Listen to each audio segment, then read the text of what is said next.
আসসালামু আলাইকুম। আজকে আবার আপনাদের সামনে হাজির হলাম।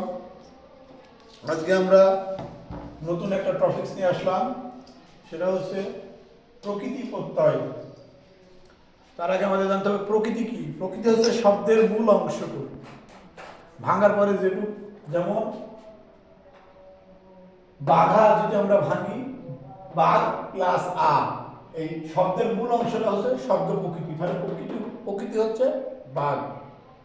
আর শব্দের পরে যে বর্ণ বা শব্দাংশ যুক্ত হয়েছে, এই শব্দাংশ বা বর্ণটিকে আমরা বলবো প্রত্যয়। অর্থাৎ প্রকৃতি এবং প্রত্যয় মিলে তৈরি হবে তদ্ধিতান্ত শব্দ।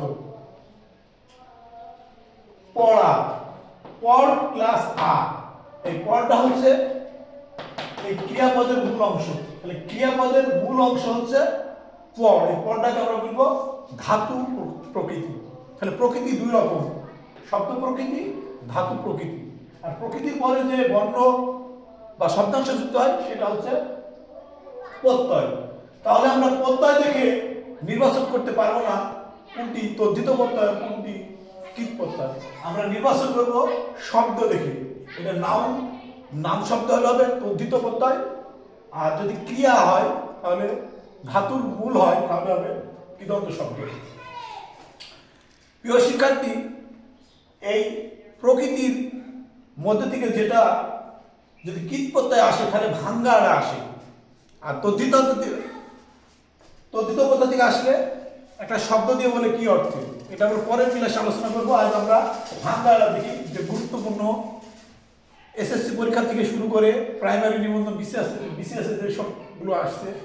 দোল্লা, দুল প্লাস অনা, দাপট, দাপ প্লাস অর, পাঠক, পট প্লাস অপ, দর্শনীয়, দৃশ প্লাস অনিয়, সেলাই, শিল প্লাস আয়, ভাজি, ভাজ প্লাস কি, কর্তব্য, ক্রি প্লাস তব্য, মুক্ত, মুস প্লাস ক, চাষি, চাষ প্লাস কি। প্রিয় শিক্ষার্থী, এগুলো তোমাদের পড়তে হবে। ক্রিয়া কৃতপ্রত্যয় বা কৃদন্ত শব্দগুলো যদি আমরা ভেঙে বের করতে যাই তাহলে আমাদের পড়া লাগবে। তাহলে অনেক সময় পরীক্ষা আসে একটা বোর্ডে দেখি এই ক্রিয়াপদ ভাঙলে কয়টি অংশ হয়? দুইটা, প্রকৃতি আর প্রত্যয়। এখন আমরা দেখি প্রকৃতি প্রত্যয় থেকে প্রশ্ন কি ধরনের হয়। আমরা এখন দেখি একটা নিচের কোটি কৃদন্ত শব্দ। কৃদন্ত শব্দ কাকে বলে? কৃত প্রত্যয় সাধিত, যেটা ভার্ব দ্বারা গঠিত হয়েছে। কৃদন্ত শব্দ মানে ভার্ব দ্বারা, ভার্ব মানে ক্রিয়া, কাজ। এই যে ধাতু আর প্রত্যয় মিলে কৃদন্ত শব্দ। এখন এই চারটির মধ্যে বাঘা, বাঘার মূল শব্দ বাঘ, এটা হচ্ছে নাম শব্দ, নাউন। চোরা, চোরার মূল শব্দ চোর প্লাস আ, এটাও নাউন। খেলনা, খেল প্লাস অনা বা খেল প্লাস না, খেলা হচ্ছে প্লে, ভার্ব। জেলে, জাল প্লাস ইয়া, জাল হচ্ছে নাউন। তাহলে আমাদের এখানে অ্যান্সার হচ্ছে খেলনা। আরেকভাবে প্রশ্ন আসে নিচের কোনটি সঠিক। এখানে দেখা যাচ্ছে চারটি দিচ্ছে, দোল্লা দিয়ে চারটি অপশন দেওয়া হয়েছে। দোল প্লাস অনা, দোল প্লাস অনা, দোল প্লাস না, দোল প্লাস না।